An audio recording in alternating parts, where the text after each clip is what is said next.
আপনি বক্তব্য দেন, একজনের জবাব দিলে জানেন আপনি বক্তব্য দেন, আপনি বক্তব্য দেন, একজনের জবাব দিয়ে দেবে, আপনি বক্তব্য দেন, আদানের জবাব দিয়ে দেবো, সমস্যা নাই, সময় লস করা দরকার আছে। আপনি বক্তব্য দেন। এই সামনে দেখান, এই হুজুর, এই মুরব্বী সামনে দেখান, এই সামনে দেখান, সামনে দেখান।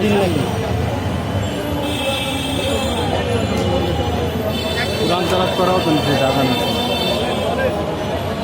তো যেটা বুঝেন না সেটা না ওজন ওই দিলে হয়, জবাব দিলে দিয়ে কথা বলে, যেটা বুঝেন না সেটা বলবেন না, জবাব দিয়ে নিষেধ করে।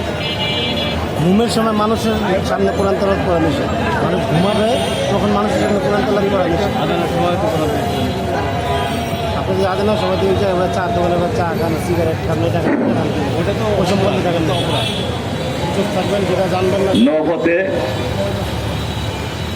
বালিবাহী নৌযানে বালকেট সহ সারা দেশে নৌপথে সন্ত্রাস, চাঁদাবাজি, ডাকাতি, পুলিশি হয়রানি, বিআইডব্লিউটিএর যারা নামে ছাদাবাজি সহ বালকেট সেক্টরে নৈরাজ্যের প্রতিবাদে বালকেট মালিক পরিবহন সংস্থার পক্ষ থেকে আয়োজিত এই মানববন্ধনের সংগ্রামী সভাপতি, সম্মানিত সভাপতি, মঞ্চ উপবিষ্ট বালকেট মালিক পরিবহন সংস্থা সহ বিভিন্ন বালকেট মালিক সমিতির সম্মানিত নেতৃবৃন্দ, বালিবাহী নৌযানে কর্মরত শ্রমিকদের প্রতিনিধিত্বকারী সংগঠন বাংলাদেশ লঞ্চ টেপার অ্যাসোসিয়েশন বালকেট শাখা, বাংলাদেশ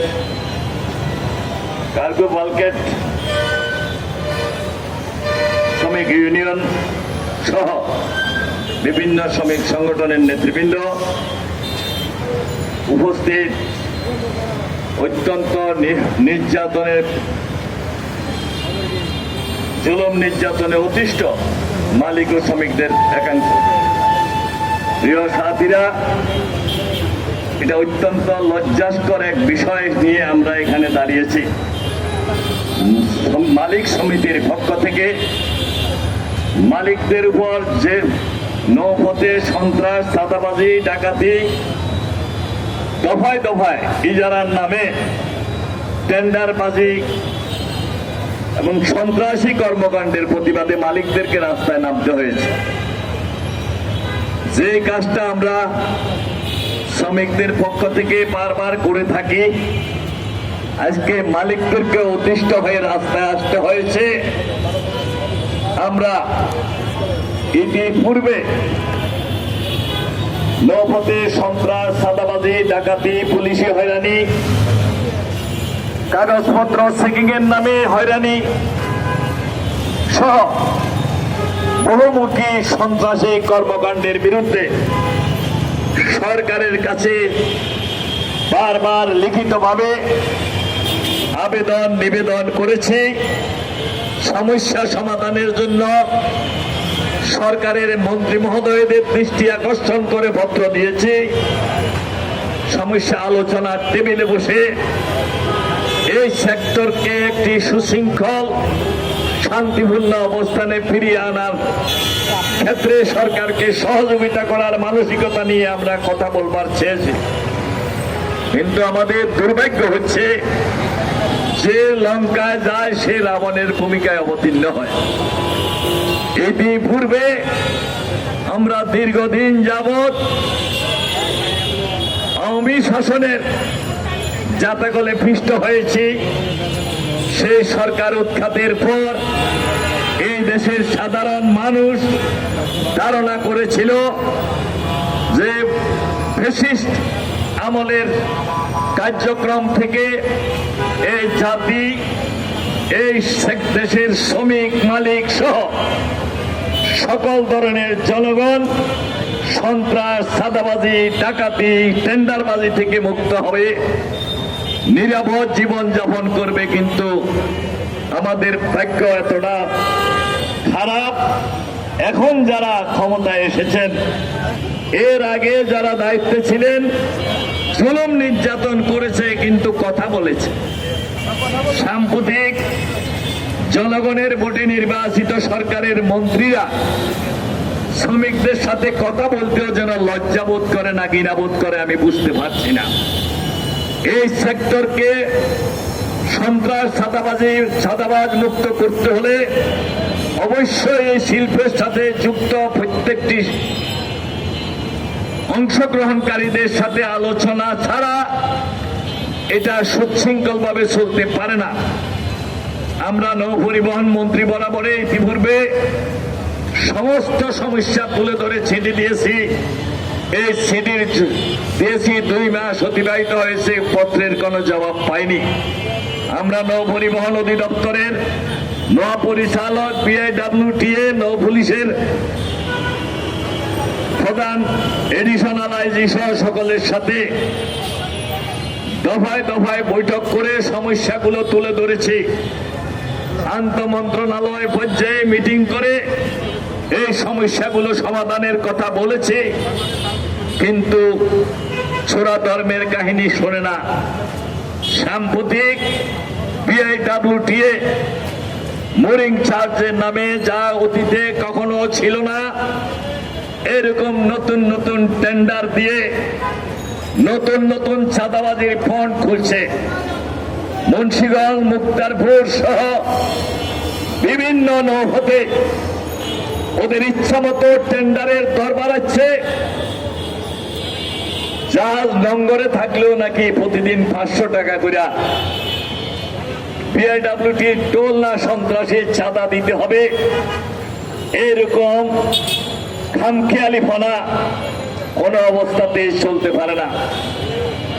প্রিয় সাথীরা, সাংবাদিক বন্ধুদের মাধ্যমে আমরা সারা জাতিকে জানাতে চাই, আজ থেকে 3 বছর আগে গোয়ালন্দ ফাঁকশি রুটের একটা ইজারা ছিল 80 লক্ষ টাকা। এই 80 লক্ষ টাকার ইজারা টোল উঠাতে গিয়ে ওখানকার সাদীয় দলবাজ চান্দাবাজরা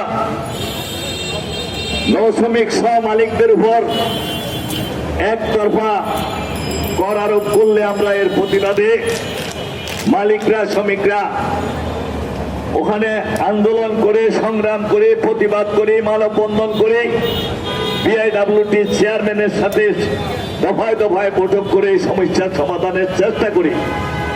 আমাদের দুর্ভাগ্য, পরবর্তী বছরে সেই 80 লক্ষ টাকার জায়গায় BIWTA 2.5 কোটি টাকা ইজারা দেয়। অর্থাৎ দিন দিন যেন এখানে, আমি BIWTA চেয়ারম্যানকে বললাম এখানে কি সোনার খনি পাওয়া গেছে? হঠাৎ করে হলো কি, জাহাজিয়ালাদেরকে কি আপনাদের রোজগারের জাহাজিয়ালা বাল্কেট নৌযানগুলো কি সন্ত্রাসী, চাঁদাবাজ, দলবাজ, BIWTA দুর্নীতিবাজ কর্মকর্তা, পুলিশ সকলের রোজগারের কেন্দ্রে পরিণত হয়েছে নাকি? এরপরে ওই সরকারের পতন ঘটেছে। অন্তর্বর্তীকালীন সরকারের সময়ে সেই একই জায়গার ইজারা দিয়েছে BIWTA 6.5 কোটি টাকা। অর্থাৎ এবার কি করছে আমরা জানি না। এই অবস্থা চলতে পারে না। আমরা এই প্রেস ক্লাবের চত্বরে আঙ্গিনায় দাঁড়িয়ে সরকারকে, নৌ পরিবহন মন্ত্রী সহ মাননীয় প্রধানমন্ত্রীর দৃষ্টি আকর্ষণ করছি। নৌপথের সন্ত্রাস, চাঁদাবাজি, ডাকাতি আপনারা শুনলে আশ্চর্য হবেন। পৌরসভার ট্যাক্স জাহাজ থেকে উঠা, ইউনিয়ন পরিষদ কর নৌযানে, এই জিনিসটা কি আসলে গ্রহণযোগ্য? ভোর কর কি নদীতে পৌরসভার কোন সেবা দেয়? নদীতে ইউনিয়ন পরিষদ কোন সেবা দেয়? পৌরসভার মিউনিসিপ্যালিটির কর নৌযানের উপরে আরোপ করা যায়? এইরকম এক আজগবি দেশে আমরা বাস করছি। আমরা এই দেশ, আমাদের মাননীয় প্রধানমন্ত্রী সহ নৌপরিবহন মন্ত্রণালয়, স্বরাষ্ট্র মন্ত্রণালয় এর দৃষ্টি আকর্ষণ করছি, অবিলম্বে নৌপথে সন্ত্রাস, চাঁদাবাজি, ডাকাতি এবং বিআইডব্লিউটি এর ইজারার নামে খামখেয়ালি চাঁদাবাজি, বলে মুরিং চার্জ, বলে ডোনেস চার্জ, একটা আবার ডোনেস চার্জ। সোজায় তাকান। ইলিশা থেকে একটি বালিবাহী নৌযান বালি বহন করে শীতলক্ষায় আসতে গেলে 10 জায়গায় ইজারাদার রয়েছে।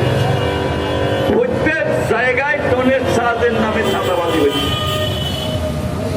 ডোনেস চার্জ একটা বয়স তো একবারের বেশি হওয়ার কথা নয়, কিন্তু তাই করছে। বিআইডব্লিউটি এর ডোনেস চার্জ সারা বছরের ডোনেস চার্জ কনজারভেন্সি অফিসে বসে আদায় করা সম্ভব। তাহলে এই টাকা সরকারের তহবিলে যাবে, কিন্তু ইজারার নামে যে মেসেলম্যানদেরকে দেওয়া হয়েছে ওদের যদি 1 কোটি টাকার ইজারার টাকা আদায় করতে গিয়ে এই মেসেলম্যানদের খরচা বহনের জন্য 10 কোটি টাকা জনগণ থেকে, মালিকদের থেকে, শ্রমিকদের উপর থেকে আদায় করতে হয়। এই অবস্থা চলতে পারে না।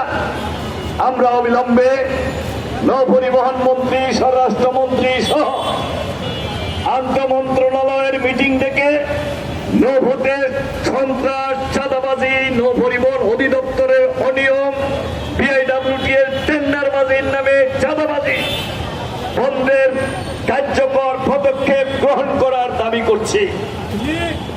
যদি তা করা না হয়, অত্যাচারে অতিষ্ঠ নৌ শ্রমিক আর মালিকরা ঐক্যবদ্ধভাবে এই সন্ত্রাস, চাঁদাবাজি, ডাকাতি, পুলিশি হয়রানি, নৌপরিবহন অধিদপ্তর, বিআইডব্লিউটি নৌ পুলিশের নির্যাতনের প্রতিবাদে সারা দেশে এই কর্মকাণ্ড বিরত করে এটার জবাব দিতে সরকারকে বাধ্য করা হবে। আমরা আমাদের দাবি নিয়ে শান্তিপূর্ণভাবে সরকারকে অবশ্যই, রাষ্ট্রকে আমরা ট্যাক্স দিতে চাই, কিন্তু ট্যাক্সের নামে মেসেলম্যানদের চাহিদা পূরণ করার, খিদা নিবারণের যে ধান্দা, যে প্রক্রিয়া শুরু হয়েছে, এটা আমরা মেনে নিতে পারি না। সুতরাং আমরা আবারও মাননীয় প্রধানমন্ত্রী সহ সরকারের প্রতি, বিশেষ করে নৌপরিবহন মন্ত্রণালয় আর স্বরাষ্ট্র মন্ত্রণালয়কে দৃষ্টি আকর্ষণ করে বলছি, অবিলম্বে আলোচনার টেবিলে এসে এই শিল্পের সমস্যাগুলো চিহ্নিত করে এই সমাধানের গ্রহণযোগ্য সমাধান খুঁজে বের করার জন্য বৈঠকের ব্যবস্থা করুন এবং এই নৌপথকে সুশৃঙ্খল, সন্ত্রাস, চাঁদাবাজি, ডাকাতি, পুলিশি হয়রানি, বিআইডব্লিউটি আর নৌপরিবহন অধিদপ্তরের সব ধরনের হয়রানি বন্ধের কার্যকর পদক্ষেপ গ্রহণ করুন। অন্যথায় কঠোর আন্দোলনের মধ্য দিয়ে বাল্কের সহ নৌপথের নৌ মালিক এবং শ্রমিকরা ঐক্যবদ্ধভাবে আন্দোলনের মধ্য দিয়ে নৌপথকে নিরাপদ করার প্রয়োজনীয় পদক্ষেপ গ্রহণ করতে বাধ্য হবে। এই বলে সবাইকে, আবারও সরকারকে অনুরোধ জানিয়ে এবং মালিক আর শ্রমিকদেরকে এই অন্যায়ের প্রতিবাদে আরো সোচ্চার হবার আহ্বান জানিয়ে আমি আমার বক্তব্য শেষ করছি। আসসালামু আলাইকুম, সবাইকে ধন্যবাদ।